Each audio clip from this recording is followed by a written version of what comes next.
Salut les amis investisseurs, alors bienvenue sur la chaîne Immorenta. On est hyper chaud aujourd'hui de vous retrouver avec notre ami Rémi qui est un élève du Cercle des Immorentiers, notre formation phare. Et voilà, j'ai demandé à Rémi de nous donner un peu de son temps parce que voilà, il se débrouille bien, il a trouvé une bonne affaire, il va vous expliquer un petit peu son parcours et je pense que ça va intéresser beaucoup de personnes. Let's go!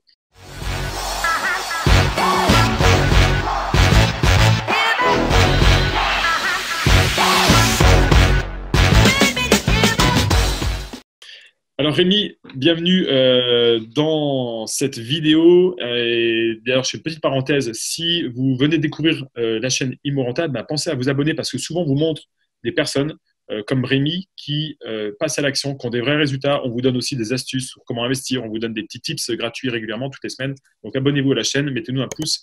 Ça nous aide vraiment dans le référencement. C'est pas grand-chose, mais pour nous, c'est énorme. Donc aujourd'hui, on est avec Rémi. Rémi, est-ce que tu peux te présenter? Moi, c'est Rémi, j'ai 22 ans, j'habite dans le nord de la France, donc à côté de Saint-Omer précisément pour ceux qui connaissent. Oui, Je me suis lancé dans l'immobilier là au début d'année. oui. Voilà, c'est vraiment quelque chose qui était attirant pour moi. Donc voilà, en gros, c'est ça, quoi. Tu travailles? Je travaille, ouais, j'ai un CDI depuis janvier 2020 là. C'est Ok. tout récent. Ok, cool. Et ça fait combien de temps que tu as commencé donc du coup, t'intéresser un peu à l'immobilier? J'ai commencé précisément en novembre dernier, donc je regardais plusieurs vidéos sur Internet comme beaucoup de monde, je pense. Ouais. Et bah, j'ai eu le confinement qui m'a grandement aidé, donc pas mal de temps pour m'y intéresser tout ça. Et je suis tombé sur l'appel téléphonique, enfin le coaching de 1 heure avec toi, Ok, qui a fait que je me suis inscrit au Cercle des Immorentiers, quoi. ok. Et du coup, quel problème tu avais avant de démarrer cette formation? Le problème que j'avais avant, c'était, enfin, il y avait beaucoup de choses que je faisais, j'avais beaucoup de projets en tête, mais j'avais jamais je vais pas dire le déclic, mais il y avait toujours quelque chose pour me retenir ou pour pas foncer. Et là, je suis arrivé dans le Cercle des Immorentiers, on est bien entouré. Et enfin, on a tout étape par étape, donc ça aide vraiment, quoi. Mhm. Ok, C'est vraiment ça qui m'a aidé. d'accord. Et qu'est-ce que tu avais essayé avant et qui n'avait pas marché? Je m'étais renseigné sur YouTube encore une fois dans le dropshipping, donc je m'étais formé pendant 3 mois. Moi, je pense que j'avais les bonnes bases pour démarrer, mais je me trouvais toujours une excuse. À l'époque, j'avais pas de PC, donc je me suis dit que j'achèterais un PC et bon, ça s'est jamais fait, quoi. Mhm. Donc encore des excuses que je me trouvais jusque là maintenant où j'ai acheté mon PC pour m'y mettre, quoi. C'est bien, ça aide. Un PC, ça aide. Et Ah, comment tu te sentais du coup par rapport à ça? bah, c'est un peu, je veux dire, c'est des regrets en gros. C'est le fait qu'on dit, ouais, il y a 6 mois, j'aurais pu me lancer là-dedans. Au final, quand on regarde au fil des années, on a toujours des opportunités qui passent et on les saisit pas, quoi. Mhm. Donc là, je me suis dit, autant, maintenant que je me suis investi dans une chose, autant aller jusqu'au bout, quoi. Pas rester sur des regrets, c'est surtout ça. Ouais, J'aimerais pas avoir des regrets plus tard dans 20 ans, me dire j'aurais pu faire des choses comme ça et que je les ai pas faites, quoi. ouais, d'accord. Et alors du coup, quels sont tes résultats concrètement? Là, j'ai trouvé un bien au niveau immobilier, tu me parles? Ouais, au niveau immobilier, ouais. Ok, donc Ouais, puis ouais, j'ai pour d'autres domaines, si tu veux parler d'autres domaines, hein, t'es open, hein, t'es chez toi, hein. pour l'instant, il n'y a pas encore de projet concrétisé dans notre domaine. Donc, pour l'instant, c'est l'immobilier, hein. Ok. Donc, ouais, je me focus là-dessus. Donc, mes résultats, ouais, j'ai allé visiter enfin, un immeuble à Saint-Omer il y a de ça 2 semaines. Mhm. Donc, de base, je devais visiter comme je t'avais déjà expliqué pendant les réunions qu'on a eues. J'avais déjà visité 3 immeubles sur Saint-Omer. Ouais. Donc, il y en avait un qui était vraiment intéressant pour moi. Celui-ci n'était pas forcément intéressant. Il n'y avait pas forcément de bonne renta. Donc, j'ai visité un autre immeuble et bon, on a parlé un peu de négociation avec l'agent immobilier. Il m'a dit que l'immeuble, pas celui-ci que j'ai acheté, mais l'autre, il était négociable, donc à peu près de 5 000 euros. Ok. 5 Concrètement, 000. je lui ai dit, ouais, il m'a dit on peut le négocier à 5 000 euros. Et il était celui que tu achètes là, hein? Non, l'autre que j'ai Ah, acheté, mais celui que j'ai acheté, j'étais plus intéressé par celui-là que j'ai acheté justement. ouais. Et je lui ai dit, niveau négociation, vous en pensez quoi? Et à 150 000 euros net vendeur, il m'a dit on peut aller jusque 147, 148 Alors, 000 euros. attends, là. Donc là, attends, je suis perdu. Tu as été voir un premier immeuble, ok? Et C'est ça, là, l'agent immobilier te dit, ouais, mais on peut négocier 5 000. c'est ça. Et du coup, tu tombes sur un autre immeuble le jour même? Ouais, le jour même. Ok. Juste après, une visite après. Et du coup, ouais, je tombe sur celui-là et bah, Il était à combien alors, du coup? Il était à 157 500 en frais d'agence inclus, donc à 150 000 net vendeur. Ok. Il y a combien d'appartes? Donc il y a deux appartes et un local commercial. D'accord. Donc sur le papier, hein. Ouais. Donc celui-là moins intéressant, il était plus cher et au niveau rentabilité, il n'était pas intéressant. Donc je l'ai visité quand même parce que le but c'est de faire beaucoup de visites, de se former tout ça. Et en le visitant, il y avait un duplex que j'ai remarqué qui avait juste une cloison à faire pour diviser le duplex en deux appartements.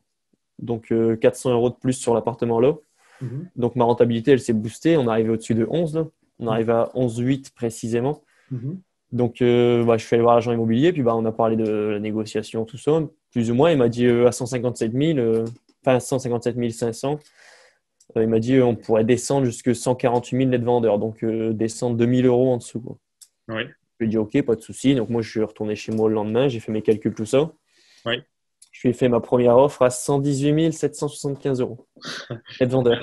Là, je vois que tu appliques ce qu'il y a dans la formation. Bien. Les offres agressives, tout ça. Ok, donc là, tu fais une offre à 118, hein, tu dis. C'est ça. Ah, donc, Donc tu fais 150. Il est à 157, il a 57 157. 500, En exactement. gros, on va dire qu'il était à 150 net vendeur. Je lui fais à 118 775. Ah, tu parles net vendeur, là, hein, 118 Ouais, 000.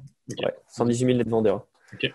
Donc l'agent immobilier me rappelle une heure plus tard. Il me dit que c'est refusé, quoi, un peu normal, ce que je m'attendais. Il me dit j'ai une contre-proposition à 130 000 € net vendeur. Donc déjà 20 000 € en dessous. Lui, il me disait il y avait 2 000 voire 3 000 à négocier. Donc là, tu te dis, Donc bonne cool, nouvelle. ça sent bon, quoi. Tu gagnes 20 000 € sur quoi? Sur quelques coups de fil, en fait. Bah, par mail, je lui ai envoyé. En fait, on s'était téléphoné. Il m'a dit faites-moi une offre à l'écrit. Donc je lui ai fait à l'écrit. Donc lui, il m'a dit 130 000. Donc là, je fais une deuxième proposition à 123 000. Attends. Une vidéo qui se lance À- en parallèle. c'est ça. À 123 500. Je fais une deuxième proposition. Ok. Donc là, lui, il me redit 127 000, offre de proposition. Donc là, je reviens le lendemain, je refais tous mes calculs, tout ça. Je lui dis que je vais faire un compromis dans ma rentabilité, que je cherchais 9, voire 9,5 minimum, Mhm. que j'étais un peu en dessous, mais je voulais faire le compromis parce que l'immeuble, il m'intéressait vraiment. Donc, Mhm. je lui ai fait une dernière offre à 125 500. Ok. Donc là, il me dit, bah, je vais laisser la soirée, les propriétaires ont besoin de réfléchir, on te dira quoi demain matin. Mhm. Donc le lendemain matin, il m'a dit, je vais faire une concession moi aussi de ma part. Donc on va faire signer à 126 500, mais les 1 000 € de frais d'agence, je vais les mettre de ma poche. Donc toi, tu paieras concrètement 125 000 € 500. Ok. Donc une négociation d'à peu près 25 000 € sur le prix net vendeur, quoi. Ok. Cool. Parfait. Très bien joué. Tu as des travaux sur cet immeuble? Ouais, j'ai les travaux à hauteur de 30 000 €. Ok. Très bien. Les frais de notaire sont Donc de… 10 500 estimés, mais on va encore les déduire avec l'ameublement et je vais mettre les frais d'agence à ma charge. Ok. Donc on va toujours de 10 000 normalement. Ok. Parfait, parfait. Et du coup, tu as un projet total à… 172 300 pour arrondir, 317. Ok. Toi, c'est bien. Toi, tu es calé sur les chiffres, quoi. Ouais, faut 172 317, c'est à l'euro que ça près. soit carré, quoi. C'est carré. Mais c'est important. En fait, l'investissement immobilier ou le business, bah, ça reste que des maths, hein. Donc, quand tu sais compter, bah, ça aide vachement quand même pour gagner de l'argent. Tes loyers vont être de combien? On va être de 1 700 €. 1700 euros. Et ce qui te fait une renta brute de… De 860 € par mois. Ouais. Allez, donc, ouais, cash flow brut, tu as 860. Ouais, en renta brut, je suis à 11,8. Ouais. Ouais, tu as une renta de 11,8, donc c'est super, hein. C'est C'est ça. excellent parce que bah, voilà, tu es à plus de 10%, donc c'est fort. Cash flow brut 860 et en cash flow net, En du cash coup, flow net, je suis à 620 €. 620 euros. C'est beau. Et donc à 22 ans, tu achètes ton premier immeuble, opération à 172 000 avec un cash flow net à la fin de 620 euros. C'est-à-dire que C'est ça. là, le but, bah, c'est de vraiment bien structurer ton offre de crédit et puis bah, voilà, de bien sûr mettre le moins d'argent possible dedans et de tirer un Mhm. max de cash flow. C'est le but. Excellent. Et du coup, quel impact ça a eu sur ton environnement de faire cette opération? Qu'est-ce que ça change? Ça a changé, je ne vais pas dire pas mal de choses, mais bon, j'ai réussi à mieux me projeter tout d'abord. Parce que bon, déjà, ça va faire une rentrée d'argent, je veux dire, passive par mois. Mhm. Donc un peu plus de sérénité, plus de tranquillité, j'ai envie de dire. Mhm. Euh, Ensuite, bah, c'est surtout des projets qui se concrétisent. Donc, c'est un peu une satisfaction personnelle, quoi. Ouais. Bah, tu peux être fier de toi, hein. Franchement, comme je te disais tout à l'heure, tu vas m'exploser. Parce que là, à 22 ans, tu commences déjà avec un immeuble. Moi, j'ai commencé à 26 ans et encore un truc qui n'était pas du tout rentable, pas du tout aussi bien que ton opération. Parce que là, ton opération, elle est vraiment top au niveau des chiffres et tout ça. D'ailleurs, là, tu gagnes de l'argent. Puis en plus, vu que tu as fait une bonne négociation à l'achat, tu pourrais le revendre aussi avec une plus-value latente. Donc, tu C'est tu ça. prends pas de risque sur ce type de bien. Donc, ouais, franchement, tu peux être fier de toi. Et qu'est-ce qui t'a permis, du coup, d'avoir ces résultats? Qu'est-ce qui m'a pas y avoir ce résultat? Tout d'abord, c'est je vais pas dire la persévérance, mais comme je disais tout à l'heure, il y a eu le confinement et pendant ces 3 mois-là, j'ai réussi vraiment à me focus sur ce que je devais faire, vraiment calculer, me former sur tout. Mhm. Et bah, ça m'a vraiment aidé dans le fait de me lancer dedans, quoi. Oui, Donc, ouais, tout ça. Et bah, comme je disais au début, la formation qui te montre étape par étape tous les choses à faire, quoi, en gros. Et c'est beaucoup plus simple quand tu es accompagné que quand tu fais ça tout seul, t'as pas d'aide ou t'as moins de problèmes, à vrai dire. mhm. Et du coup, c'est quoi la différence donc entre le toi d'avant et le toi d'aujourd'hui? Le mois d'avant, le mois d'aujourd'hui, il a beaucoup plus de projets que le mois d'avant. Donc, c'est-à-dire qu'avant, bah, j'avais beaucoup de projets en tête, mais c'est des projets que je disais comme ça entre amis il n'y a pas vraiment de concrétisation à la fin, quoi. Donc là, j'ai pas mal de projets qui vont être en cours après cet investissement-là, Mhm. avec tout ça vraiment bien en place. Oui, Donc, le mois de maintenant, il est plus focus sur l'avenir et il sait où il avance dans la vie, quoi, à vrai dire. ouais. Bah, c'est bien, encore une fois, d'avoir, franchement, je te félicite parce que d'avoir la vision que tu as déjà à 22 ans, de savoir où tu vas. En tout cas, maintenant, tu sais où tu vas. Il y a quelques temps, tu ne savais pas où tu allais, mais ça change tout parce que quand on a un goal dans la vie, bah, on n'a qu'à le poursuivre jusqu'à ce qu'on y arrive. Et si on est focus et qu'on sait où on va, on est obligé de réussir. C'est Et ça. avant de te lancer, c'était quoi tes hésitations? Avant de me lancer, bah, il y avait, comment dire, il y avait je me formais sur YouTube, comme beaucoup de personnes, je pense, on regardait des vidéos pour s'intéresser, mais sur Peut-être comme les YouTube. personnes qui nous regardent maintenant d'ailleurs, qui regardent beaucoup de vidéos sur YouTube. Et moi aussi, j'en regardais beaucoup aussi à l'époque, à un moment donné, ouais. Mais ouais, c'est vrai que sur YouTube, il y a beaucoup d'informations, mais enfin, tout est en vrac, il y a rien de précis. On te dit les choses, mais on ne dit pas les petits détails qui font que ça change, quoi, t'as des vrais résultats derrière. Et, et justement, le fait d'avoir acheté cette formation, c'est là où tu as vraiment, enfin, je parle des formations générales. Tu as vraiment dans tous les détails, point par point, et ça t'accompagne vraiment, quoi. Ouais. Ouais, c'est vrai que d'avoir un plan organisé, alors que ce soit dans le cercle des Émourantiers ou par exemple si tu voulais apprendre le piano ou je sais pas quoi, et d'avoir un déroulement avec quelqu'un qui sait déjà jouer du piano, par exemple, bah, tu vas aller beaucoup plus vite. C'est Si ça. tu veux faire quelque chose et l'apprendre, bah, ouais, ça vaut le coup d'acheter des connaissances, mais des trucs que je vais apprendre. Alors on peut passer aussi par les bouquins qui sont une bonne chose, mais le fait d'avoir un truc vraiment précis avec de pouvoir se faire accompagner. Je progresse beaucoup plus, par exemple, avec les quelques heures de piano que j'ai pris l'année dernière pour parler de piano. Et j'ai beaucoup plus progressé que quand je le fais tout seul sur mon truc, en regardant encore une fois des vidéos sur YouTube et en apprenant à pianoter sur mes cases. Je vois que je n'ai pas du tout les mêmes conseils sur le placement des doigts et tout. C'est ça. Mais en parlant de livres, comme tu disais, c'est vraiment, enfin, j'ai acheté un livre parce que sur YouTube, j'avais vu le fameux livre Père riche, Père pauvre. Ouais. Et c'est vraiment ce livre-là qui m'a fait, ouvrir les yeux et changer mon mindset sur l'investissement, tout ça, quoi.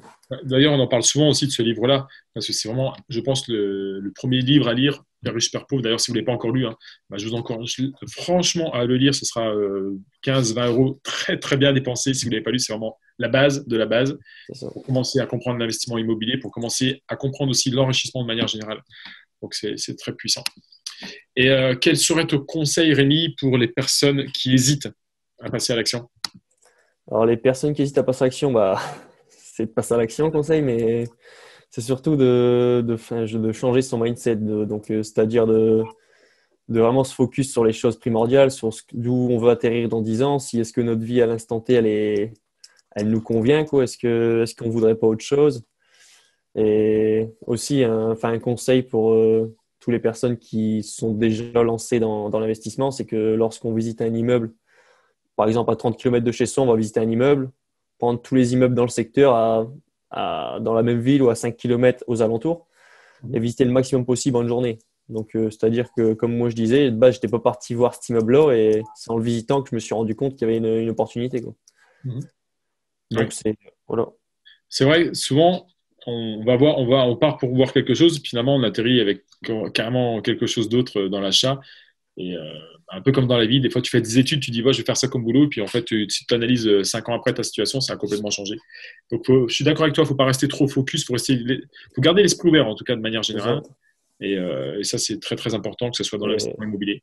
on peut partir en mode on va faire ça, on va faire tel régime, ça va être fait comme ça. Il faut vraiment aller sur place, voir, être ouvert, est-ce qu'il y a des divisions faisables, est-ce qu'on peut rajouter, enfin, faire un agrandissement, est-ce qu'on passe en meublé, en non meublé. Enfin, faut vraiment voir sur place, je pense, pour comprendre toutes ces choses-là, quoi.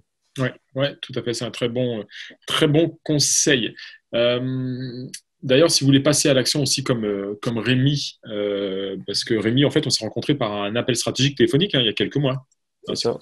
Tu avais dû nous voir sur un réseau, enfin sur les réseaux sociaux, soit sur Insta ou sur Facebook, je sais pas. Et puis on s'était téléphoné. Donc, si vous voulez aussi faire comme Rémi, en tout cas, dans un premier temps, faire un bilan stratégique de votre situation, on vous offre 30 minutes de téléphone soit avec moi, soit avec mon associé Julien, soit avec quelqu'un de notre équipe en fonction de l'emploi du temps. Et là, on fait un état des lieux en fait de votre situation. On détermine si vous pouvez investir, on détermine vos objectifs et à la fin de l'appel, vous repartez avec un plan d'action gratuit. Euh, donc ça c'est offert. Et puis si on peut vous accompagner, peut-être on fera une proposition d'accompagnement. Mais voilà, donc si ça vous intéresse d'aller un peu plus loin et de faire comme Rémi, qui est passé à l'action et qui a des vrais résultats, eh bien, je vous mets le lien pour le rendez-vous juste sous la vidéo. Vous pouvez vous inscrire avec plaisir. Est-ce que tu aurais un dernier mot de la fin, Rémi, ou quelque chose pour conclure?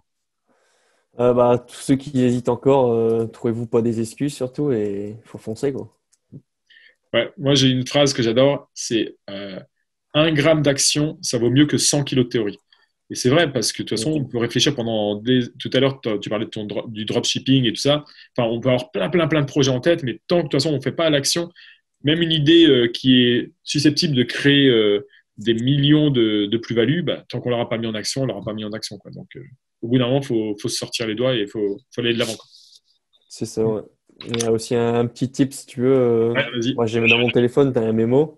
Ouais. Et toutes les petites idées, les petits trucs comme ça qui peuvent faire que ce soit rentable plus tard, je note tout dans mon mémo.